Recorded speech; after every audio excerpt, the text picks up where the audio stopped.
Sudah salah satu hobi lama saya yang kembali muncul di masa pandemi ketika saya harus lebih banyak di rumah, yaitu senang nonton film kungfu.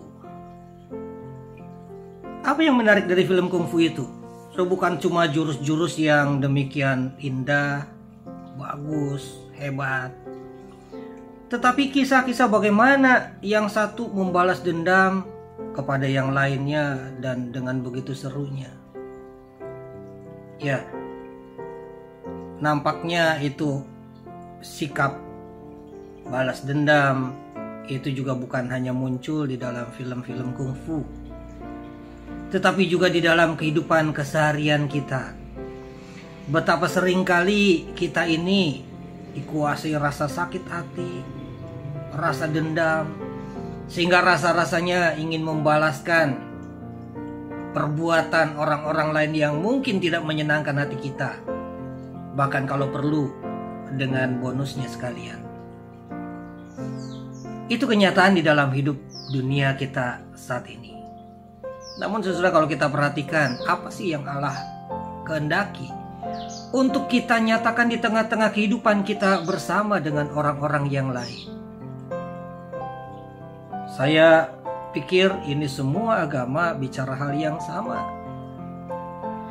Betapa Allah merindukan agar setiap umat manusia selalu berupaya menghadirkan kasih, berupaya menghadirkan damai di tengah-tengah kehidupan bersama-sama dengan orang siapapun mereka, jauh dari sikap balas dendam.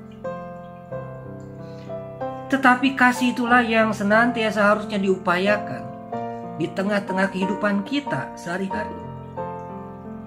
Hal itu sangat nampak di dalam ucapan shalom yang diucapkan ketika orang yang satu berjumpa dengan orang yang lain. Kata apapun itu, entah itu shalom yang berarti salam damai sejahtera, atau assalamualaikum, itu pun berbicara tentang salam damai yang kita doakan akan mewujud bagi orang yang kita beri salam itu dan di tengah-tengah kehidupan kita. Dan memang itulah saudara yang Allah kehendaki untuk bisa terjadi di tengah-tengah kehidupan dunia ini, di tengah-tengah kehidupan umat manusia, antar umat manusia selalu ada kasih, ada damai. Dan kitalah sebetulnya pembawa damai itu di tengah-tengah kehidupan keseharian kita. Alkitab menggambarkan dengan sangat indah ketika bicara di dalam kitab Yunus. Dan kalau kita melihat Yunus dan kita mengingat kitab Yunus, mungkin kita mengingat tentang sosok seorang nabi yang diutus oleh Allah untuk memberitakan apa yang Allah kehendaki bagi bangsa Niniwe, bangsa yang demikian jahat. Bukan hanya di hadapan Tuhan, tetapi juga di hadapan manusia. Mereka bangsa yang kejam dan bengis. Tetapi Allah mengasihi mereka sehingga mengutus Yunus untuk datang ke sana menyampaikan firman Allah, membuat mereka bertobat kembali. Dan Yunus menolak apa yang diperintahkan oleh Allah itu. Dia malah pergi ke tempat yang sebaliknya, ke arah yang sebaliknya. Tetapi dengan kuasa Allah, Allah memaksa Yunus, akhirnya dia tetap pergi ke tempat Niniwe dan menyampaikan apa yang Allah kehendaki untuk bangsa itu bertobat. Dan ketika bangsa itu bertobat, Allah tidak jadi lagi menghukum bangsa itu. Yunus kemudian menjadi marah.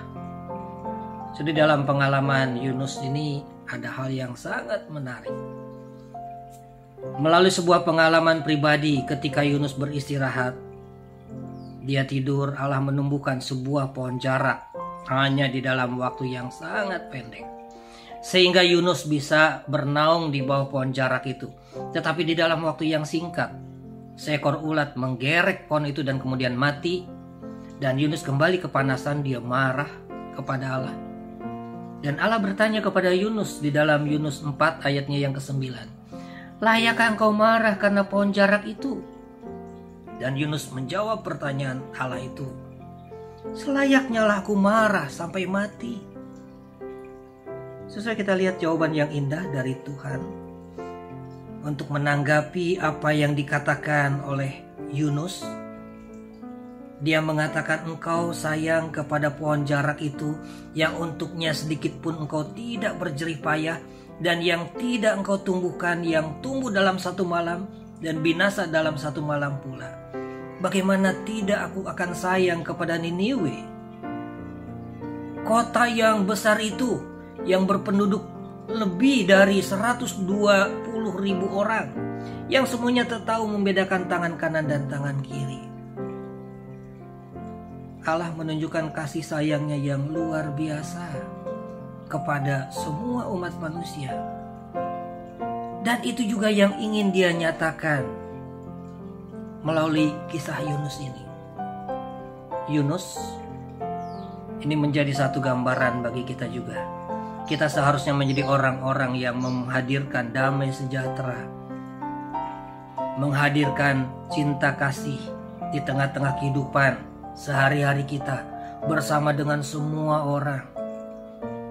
Tetapi sayangnya kita ini seringkali juga sama seperti Yunus yang mengingkari itu. Yunus di dalam bahasa aslinya dari bahasa Ibrani itu dari kata Yona, dan Yona itu artinya merpati.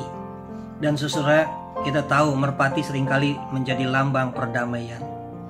Tetapi si Yunus ini yang digambarkan dalam kitab Yunus, dia merpati yang ingkar janji. Dia bukannya menghadirkan damai sejahtera, tetapi ada dendam, ada sakit hati. Dan Allah mengajar Yunus melalui kisah ini. Dan itu sebetulnya juga mau mengingatkan kita.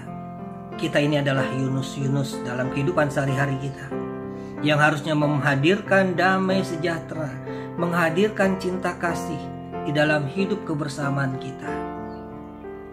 Biarlah kiranya kehadiran kita dapat menghadirkan shalom atau salam atau damai yang senantiasa kita upayakan ada di tengah-tengah kehidupan kita bersama dengan siapapun mereka. Tuhan memberkati.